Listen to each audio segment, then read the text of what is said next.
Hi, my name is Beth Heidorn. I'm the Executive Director here at the Racine Zoo, and I'd like to welcome you to Racine Zoo to You. Today we're going to talk about animal ambassadors. Did you know that more people come to zoos and aquariums annually than all sporting events combined?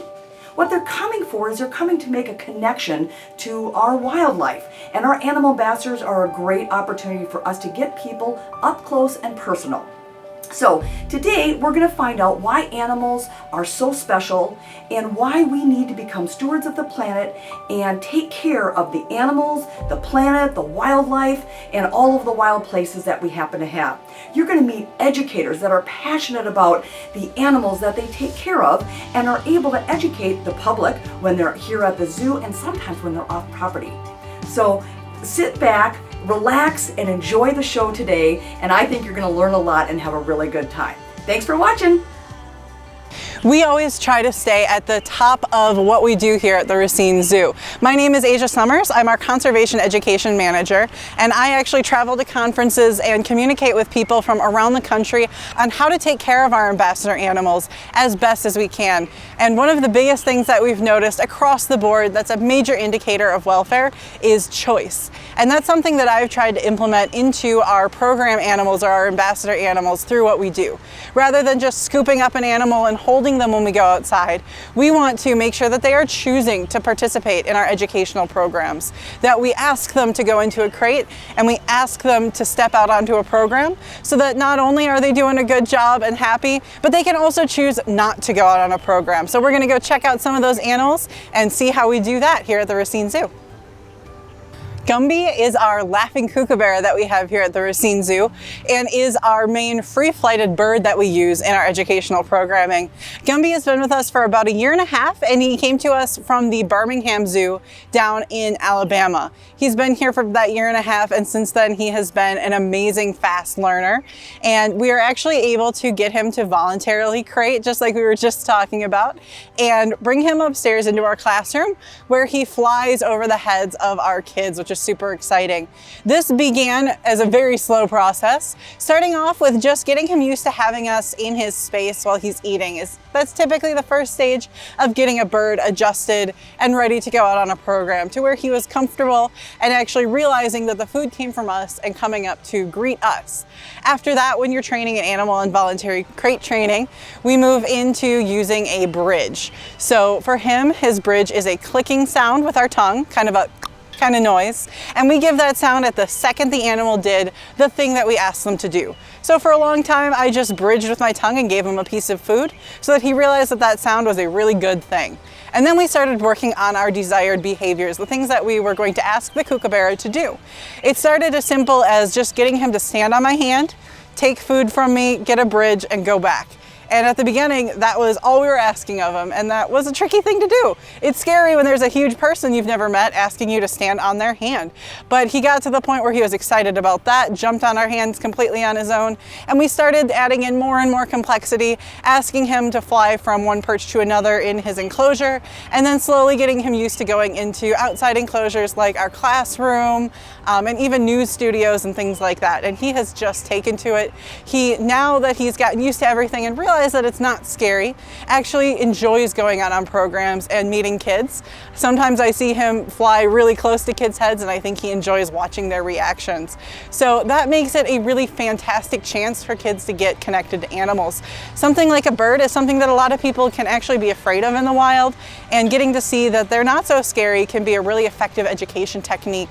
We've actually done one of our preschool classes, Kooky Kookaburras, completely around the kookaburra. Even though they eat things like small rodents and fish, we still sang Kookaburra Sits on the Old Gum Tree, and got all of our kids really excited about seeing that bird fly right over their head.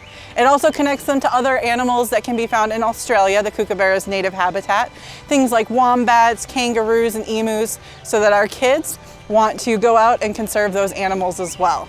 Gumby is a fantastic ambassador, and we love having him here at the zoo.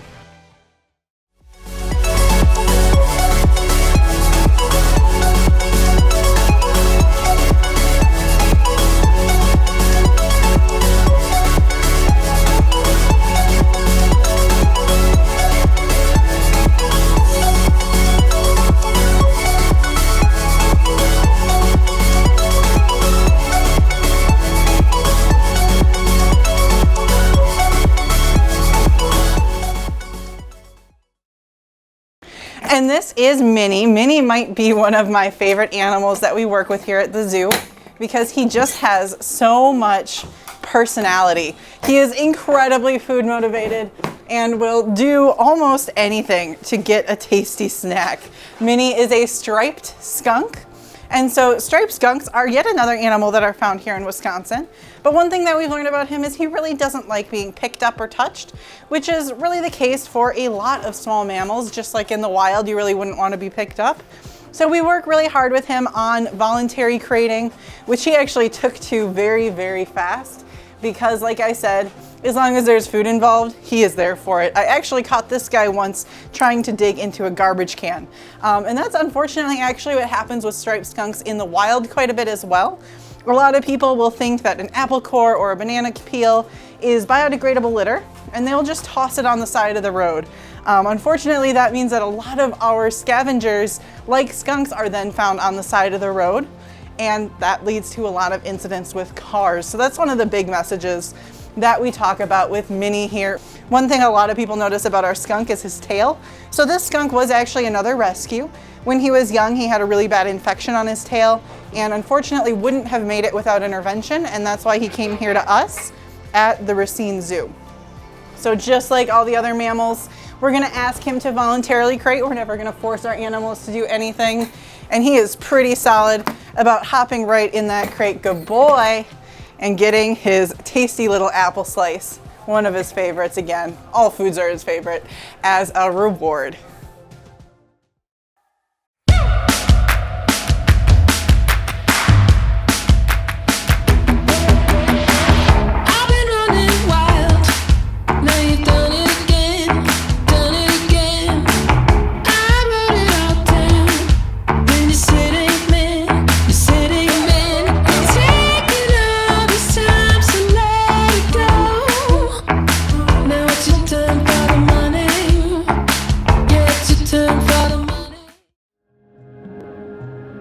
My name is Paul Miller. I'm the lead ambassador animal keeper here at the Racine Zoo.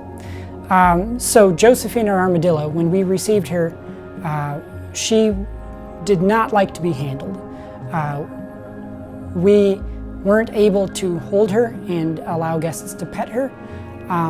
So we decided we were going to try something a little bit different. With a lot of our programs, we are tailoring them to the animal's personality and their needs. We want to make it as rewarding as possible for the animal and as comfortable as possible for the animal. So in Josephine's case, we got her used to the crate. We got her to crate for us by opening the door of her crate, telling her to crate, putting a little bit of food in there once she did, working our way up to letting her out into a playpen.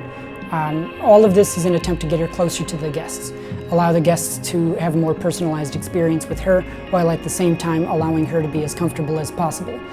We don't want to hold her if she doesn't want to be held, so all of this is us working with the animal, working closely in conjunction with education, especially. They're the ones who are constantly seeing guests. They're the ones who know what works with different programs. So in my position, especially as the lead ambassador animal keeper, I'm constantly going back and forth with the educators. The head of education, the education manager, Asia, we actually knew each other before starting here at the Racine Zoo. We were both interns together at the International Crane Foundation in Eberle. She was an education intern, I was a crane husbandry intern, and we got to know each other and kind of build a rapport. So when I started in July of 2016 and she started just a couple months later, we already knew each other, and that made for a real easy rapport and a good back and forth that we've carried with us into our working relationship and sort of developed along the way to do what's best not only for the guests here at the zoo, but also for the animals. That's our main focus.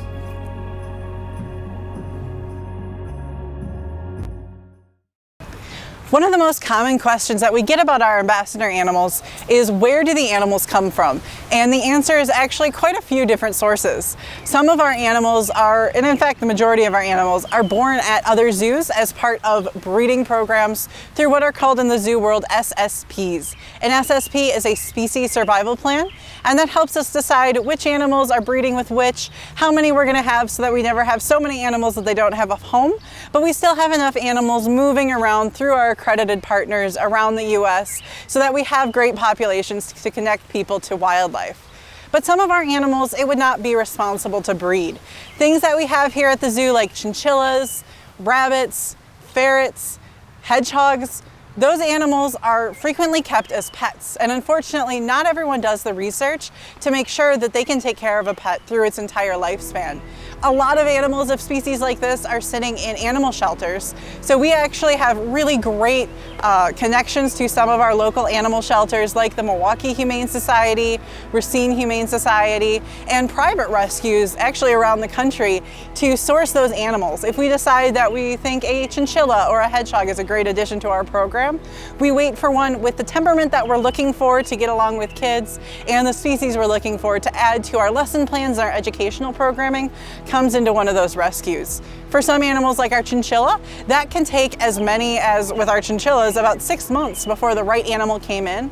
But we never want to rush things. We want to make sure that we find animals that are ethically sourced, that come from a great place, that need a home as much as we can, and that are going to be really great and successful ambassadors and comfortable and excited to be doing their job every day rather than stressed and nervous. And that's what we do when we're planning all of our animals across the board. So let's meet some of our smaller ambassador animals, and we're going to meet some of our educators and see all of their favorite ambassador animals.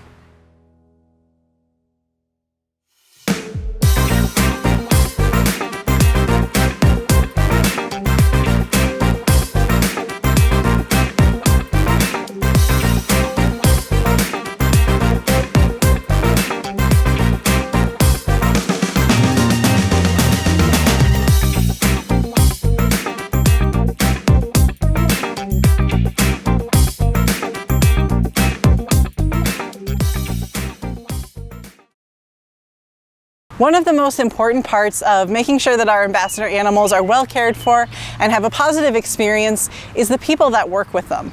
A lot of people, when they think about who would work at a zoo, automatically think of a zookeeper and may not realize that we actually have a team of educated and passionate educators at the zoo whose job it is every day to not just work with these animals, but put on effective educational and entertaining programs for schools, senior centers, all throughout our community. So we're going to meet some of those educators and learn about some of the animals that they've created a bond with and what they've done to make that animal pop for our kids in our community. So let's meet some of our educators and some of their favorite ambassador animals. Hi, my name is Cassie Meredith, and I am one of the conservation education specialists here at the zoo. I am the summer camp coordinator and the community outreach specialist. I've actually been working here for over 5 years now. I started off as a volunteer, and then I got a job in the operations department working in the gift shop, in the grill, and on the train. This here is Myrtle, and she is a desert tortoise. So these guys are native to the deserts of southern United States around Nevada, Arizona, and even into Mexico.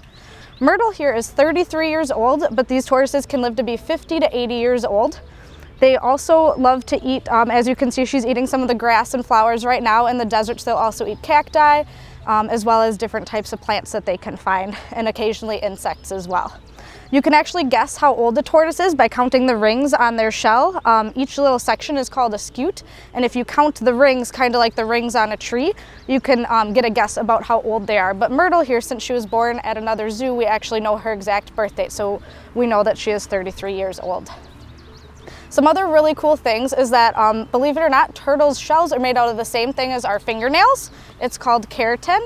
And so they can actually feel it when we touch them because their backbone and their ribs are all connected to the inside of their shell. So whenever we touch a turtle or tortoise, we're always really gentle because they can actually feel through there. The difference between turtles and tortoises is usually tortoises will live on land, such as Myrtle here. A lot of people think that turtles and tortoises all swim, but she actually is designed for living in the desert and on land. So she, instead of having feet for swimming, she has claws for digging, and she has really strong front legs that she'll use to help protect her face when she hides in her shell from predators. She can use those arms in front of her face to help protect herself from any predators. And once the tortoise is full grown, the only thing that can get to them would be like a full grown cougar or mountain lion. They also have those really strong fingernails that, like I said before, that they'll use to dig burrows in the desert. And they'll use those to dig little burrows. They'll go in underground when they're looking to hide or sleep. This is Gilly, our lesser hedgehog tenrec. And these guys are amazing little animals found on the island of Madagascar and nowhere else in the world. When they were first discovered, a lot of people thought that they were related to hedgehogs or porcupines because of these spines down their back. These spines are just modified hairs, just like you would find on a hedgehog's back. But with genetic testing in the 90s, it was discovered that these guys were actually more closely related to elephants. So tenrecs, that's T-E-N-R-E-C, are actually in a group called Afrosoricida. And Afrosoricida means that their closest cousin is actually an elephant. Other animals in that include manatees, these crazy looking guys called hyraxes, golden moles that aren't really moles, and elephant shrews that aren't really shrews. So these are my favorite animals because not only are they a little bit quirky, but for their story. Like I said, they are only found on the island of Madagascar, like I had said. So that means that they are threatened, as a lot of animals in Madagascar are, largely due to mining. So there's a lot of mining that happens on the island of Madagascar for metals found in our cell phones, especially cobalt. So one of the stories I always tell while this guy is out is that it's so important to recycle cell phones when we're done using them. We actually partnered with EcoCell here at the Racine Zoo, which is a nonprofit, so that you can bring your cell phones right to the Racine Zoo and we can recycle them for you and recycle all of those metals that are in them. And that really helps protect the animals' home for not only these guys, but a lot of the animals that are found in Madagascar. And that's really the entire point of all of our ambassador animals here, is to be able to use their story to get people not just to connect with our wild cousins, but also to take action so that they can go out into the wild and protect these guys. And honestly, why wouldn't you? That face is just too cute. Hi, my name is Ryan Retzky with the Racine Zoo, and this is my friend here, Sobek. I am the lead conservation education specialist here at the zoo. Sobek is an American alligator. I love talking about these. These are my favorite animal ambassadors. Alligators, they can grow up to 2 inches a month, and they can get as big. The biggest alligator was just under 20 feet. So really, really big guys for sure. On average, they do grow about 12 to 14 feet though, but they can get really, really big in size. Our gators came from North Carolina, and we're working with our gators to kind of desense them, get them more comfortable being handled. Our friends here come out for a lot of different programs and visit different schools and awesome programs here at the zoo as well. So something really cool about the alligator, which I love to talk about, is the fact that they are excellent swimmers. So the alligator here is really, really good at living in the swamps in the southern United States. They're found in Florida, Louisiana, states like that in the south. They have a really cool thing with their eyes. They have 3 eyelids. So they have a 3rd eyelid that comes across their eye, and it's a clear lens that helps them to see under the water. And they also have these really, really defined webbed feet. So they are excellent at getting around in the water. So really, really good at sneaking up on their food and catching things, maybe like birds if they can catch them. They might even eat something like other alligators. So lots of different things. Whatever they can fit in their mouth, they're gonna try to eat. So they have all these really sharp teeth, which my friend is showing you here really, really well right now. They'll have about 80 sharp teeth in their mouth. And these teeth are really cool because they're actually hollow. So if you imagine like a stack of cups upside down, their teeth grow on top of each other. So an alligator won't be able to survive without any teeth. So they need to grow teeth really, really quickly in order to survive. And they'll go through thousands of teeth in their lifetime. So there's a little bit about my friend here, the alligator, and come visit our alligator friend here at the Racine Zoo. Thank you.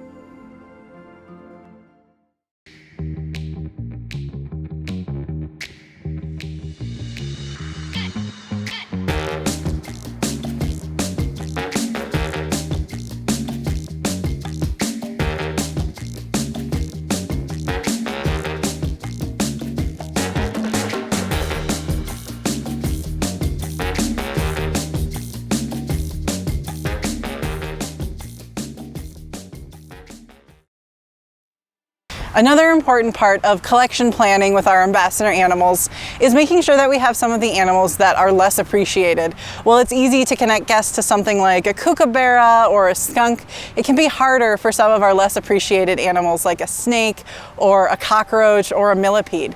And that's why we make sure that we include those animals in all of our programming. One of the best ways to get over a small fear of an animal is to actually get to see it close up. In fact, cockroaches are my favorite animal to talk about. A lot of people are very scared, skittish, or even just confused when I walk up to them and they see me in the zoo uniform and they realize I'm not holding a bunny rabbit, I'm holding a cockroach. But cockroaches are a really important part of our ecosystem. While there are hundreds of species out there, there are only 6 that you find in your house, and their job isn't actually to make things messy, it's actually to clean it up. Sometimes getting to learn about those animals and connect to them can make people appreciate them more and actually want to take care of them. When I used to work with snakes down in the south, people were terrified. This is an area with venomous snakes. And by getting to meet and touch snakes, they realized that they actually aren't that scary. And I would get people to go from racing out of the room when a snake was there to coming right in. Now here in Wisconsin, most of us are actually more acclimated to snakes, but we still get guests every single day that are absolutely terrified of snakes. I've had a lot of people tell me, and I don't hate these people, that they actually kill snakes when they see them because they're afraid. And that's why it's so important that we talk about these animals and talk about the fact that snakes are nothing to be afraid of, that they're an important part of our ecosystem, so that we can get those people to want to take those actions to conserve the animals that we care about, making sure that they can still be in their role in the ecosystem, eating our mice and actually controlling some of those pests that can get us sick and can be a problem for humans. All of the animals, from kookaburras to snakes to cockroaches to woodchucks, are all important parts of a well-rounded conservation education program so that we can reach our guests in a meaningful and effective way.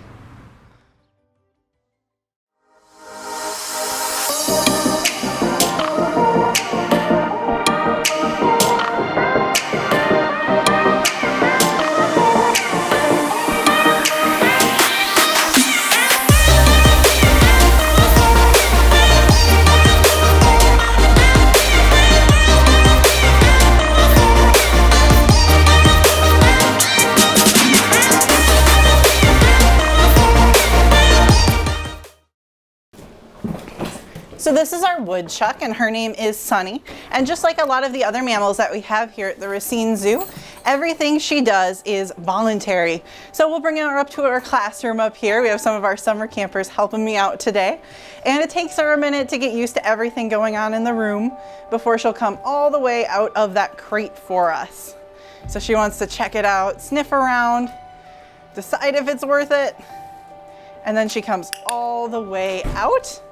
And we move the crate just so she can stay focused on all of her food. You can see she loves her crate, but she also loves coming out here and meeting everybody.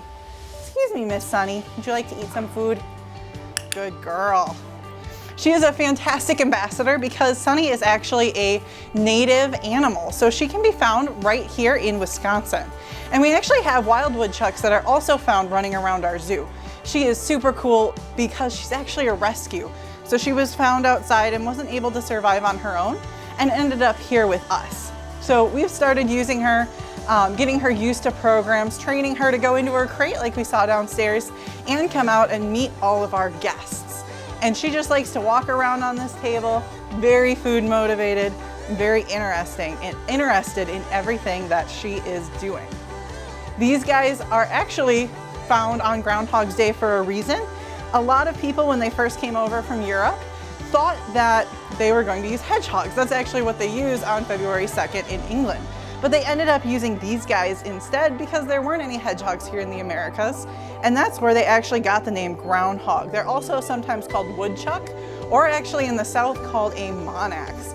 They also use those whiskers to find their way around outside. As you can see, they love to find food. And today she's eating a little bit of sweet potato, as well as some of these specially formulated omnivore biscuits that make sure she gets all of the nutrients that she needs.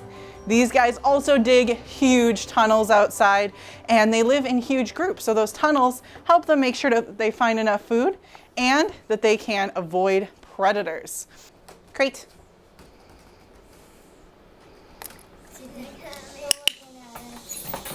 Good girl.